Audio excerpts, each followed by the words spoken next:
আসসালামু আলাইকুম এভরিওয়ান। আমরা ফার্স্ট ভিডিওতে অর্থাৎ ডেসিমাল থেকে বাইনারি থেকে ডেসিমালের আমরা ফার্স্ট যে ভিডিওটা আছে অর্থাৎ 2 নম্বর কেজে অর্থাৎ যে কোনো আমরা নাম্বার সিস্টেম থেকে যদি ডেসিমালে রূপান্তর করতে হয় সেক্ষেত্রে আমরা বেস দ্বারা গুণ করতে হয় এই সিস্টেমটা আমরা দেখছিলাম এবং একটা উদাহরণ দেখছিলাম। সেটা হলো বাইনারি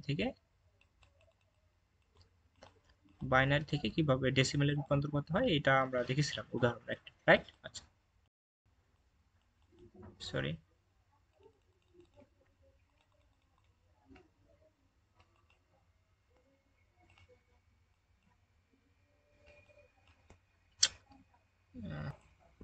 ওকে, দেখো। তো আমরা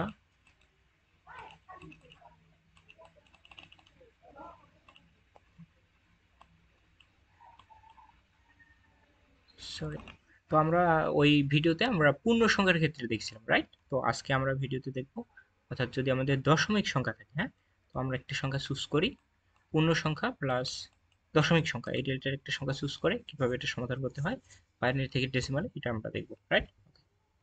তো আমরা একটা সংখ্যা চুজ করলাম 1110, হ্যাঁ।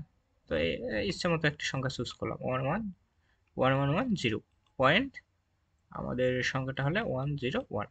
ইচ্ছা মতো একটা সংখ্যা চুজ করলাম। তো এটা আমাদের বাইনারি সংখ্যা চুজ করলাম। তো এখান থেকে আমরা কিভাবে ডেসিমালে রূপান্তর করব এটা আমরা আজকে দেখব, রাইট? আচ্ছা, ওকে। তো ফার্স্ট অফ অল এই যে এই সংখ্যা অর্থাৎ দশমিকের আগে যে সংখ্যাটা থাকবে সেটাকে আমরা পূর্ণ সংখ্যা হিসেবে কাউন্ট করব, আর দশমিকের পরে যে সংখ্যাগুলো থাকবে এটাকে আমরা দশমিক সংখ্যা হিসেবে কাউন্ট করব। So it is 0। তাহলে দেখো আমরা দশমিকের আগে যে সংখ্যাগুলো আছে অর্থাৎ পূর্ণ সংখ্যার ক্ষেত্রে আমরা কিভাবে রূপান্তর করব সেটা হলো আমাদের ওই তো আগের প্রসেস অনুসারে আমরা যে ফার্স্টে যে ভিডিওটা দেখছিলাম, অর্থাৎ আমাদের বেস দ্বারা গুণ করে দেবো এবং পাওয়ার 0 থেকে শুরু করে দেবো, বাম থেকে ডান দিক, রাইট? আচ্ছা, তো এই ক্ষেত্রে আমাদের ভগ্নাংশ সংখ্যার ক্ষেত্রে অর্থাৎ দশমিক সংখ্যার ক্ষেত্রে কিরকম হবে সেটা আমরা আজকে দেখব। তো আমরা ফার্স্ট অফ অল এটাকে যদি সলভ করতে চাই তাহলে আমাদের কি হবে, বাইনারি নাম্বারের সাথে সবগুলোকে বেস 2 দ্বারা গুণ করে দেবো। এটা একটা বেস দ্বারা গুণ করে দিলাম, তারপর মাঝে আমরা প্লাস চিহ্ন দেব, তারপর 1 এর সাথে 2 গুণ করে দেব, তাহলে আমাদের কাজ শেষ। আবার আমরা গুণ করে দেব, সবগুলো আমরা 2 দ্বারা গুণ করে দেব, রাইট? আচ্ছা, তো তারপর আছে 0 আছে 2।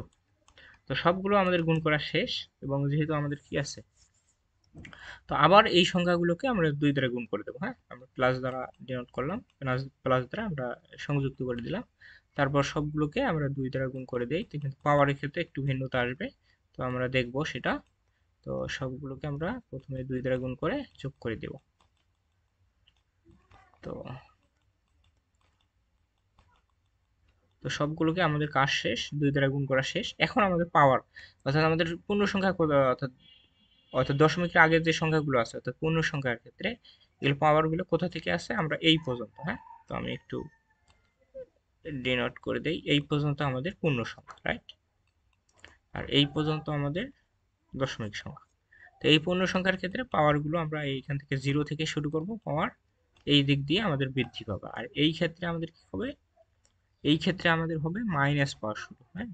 এই দিক থেকে -1 পাওয়ার -2 এইভাবে চলতে থাকবে। এই ক্ষেত্রে 1 0 বা 1 হয় না, এক্ষেত্রে 0 1 2 এইভাবে পাওয়ারটা এইদিকে চলতে থাকবে, আর এইদিকে -1 -2 আকারে চলতে থাকবে। তো আমরা পাওয়ারগুলো দিয়ে দিলাম, এখানে 0 1, এখানে 2, এখানে 3, রাইট? আচ্ছা, আর এখানে হবে -1 -2 এইভাবে চলবে, হ্যাঁ। তো -1 -2 আর এখানে -3 এইভাবে চলবে। ওকে, ওকে, ফাইন। তো আমাদের কাজ শেষ। তো এখন আমরা কি করব, জাস্ট এটাকে ভাঙাই দেবো। তো এটাকে সলভ করলে কত হবে, 2 এর উপর যদি পাওয়ার 3 দেই তাহলে কত হবে, 8 হবে, হ্যাঁ। 8, আর এখানে কত হবে, পরেরটা হবে 4, তারপরেরটা হবে 2। তো আই থিঙ্ক আমরা পাওয়ারগুলো কিভাবে ভাঙাচ্ছি আই থিঙ্ক আমরা জানছি, অর্থাৎ কোনো সংখ্যার উপর যদি পাওয়ার 0 থাকে মানটা হয় 1, 1 এর সাথে 0 গুণ করলে তো অলওয়েজ 0। তো আমাদের পূর্ণ সংখ্যার অংশের কাজটা শেষ, রাইট? আচ্ছা, তো আমাদের এখানে একটু দশমিক দেওয়া উচিত, তো এখানে যোগ হবে না, জাস্ট এখানে আমাদের দশমিক দেওয়া উচিত। এখানে আমি দশমিকটা দিলাম, যোগ না। তো আমরা এই পর্যন্ত কাজ শেষ, কাজ শেষে এখানে একটা দশমিক দিলাম, তারপর এই অংশের কাজ, অর্থাৎ এখানে কত হবে, 1/2 হবে। পাওয়ারটা যদি ভাঙাই অর্থাৎ এটাকে এখানে একটু সূচকের নিয়মটা লাগবে, হ্যাঁ, সূচকের বেসিক, অর্থাৎ a টু দি পাওয়ার -1 যদি হয় তাহলে কি হবে 1/a, তো এই আই থিঙ্ক আমরা 9-10-এ যে আমাদের সূচক অধ্যায়টা ছিল, এই অধ্যায়ে আমাদের এটা বেসিক, এই বেসিক থেকে আমরা এগুলো ভাঙাই দিব, রাইট? আচ্ছা, তো আমরা ক্যালকুলেটরে এগুলো করতে পারি। আচ্ছা, এনিওয়েজ, তারপর জিরোর সাথে কোনো কিছু গুণ করলে জিরোই হবে। তারপর ওয়ান, ওয়ানের পাওয়ার কত আছে? 3 আছে, দ্যাট মিনস কত হবে? 8 হবে, রাইট? 1/2 কিউব, 2 কিউব বা 8 পরবর্তী লাইনে আমরা লিখতে পারবো। আচ্ছা, ওকে। তাহলে এটাকে আমরা যদি যোগ করি তাহলে কত হবে? 12, 14। তাহলে এখানে পাবো 14, এখানে পয়েন্ট, তারপরে এটা কি করলে কত হবে দেখো, এটা যে এটা হবে 0.5, আর এটা তো 0, আর এখানে কত হবে? 1/2 এর উপর 3 মানে কি 8, তাহলে 1/8, রাইট? 1/8 করলে যদি দশমিকে করি তাহলে কত হবে? 0 পয়েন্ট, এখানে যদি 10 নেই তাহলে 1, 2 হবে, 2 হবে 2, আবার যদি কত হবে? আর 16, 4, আবার যদি 4 মানে 45, হ্যাঁ, তাহলে ও 0.125 আসবে। তো এটাকে যোগ করে দিয়ে তারপর এর সাথে যদি দশমিক করি তাহলে কত হবে? 14 পয়েন্ট, মানটা আসবে 14.625। এটা হলো আমাদের দশমিকে আসবে। এই হলো আমাদের অ্যান্সার, এইটা হলো আমাদের অ্যান্সার। তো আই থিঙ্ক এইটুকু আমি বোঝাতে পেরেছি। তো আমাদের ভিডিওগুলো ভালো লেগে থাকলে আমরা সার্কিট বাংলা একাডেমি চ্যানেলটিকে সাবস্ক্রাইব করবো এবং শেয়ার করে দেবো। এবং কয়েকদিন ধরে ল্যাপটপের একটু প্রবলেমের কারণে ভিডিও করতে একটু আমার সমস্যা হচ্ছে। তো আমরা সবাই ভিডিওগুলো একটু কাইন্ডলি পজ করে দেখবো যদি অসুবিধা হয়। তো আই থিঙ্ক আমরা বুঝতে পারছি। So that's it for today. আল্লাহ হাফেজ।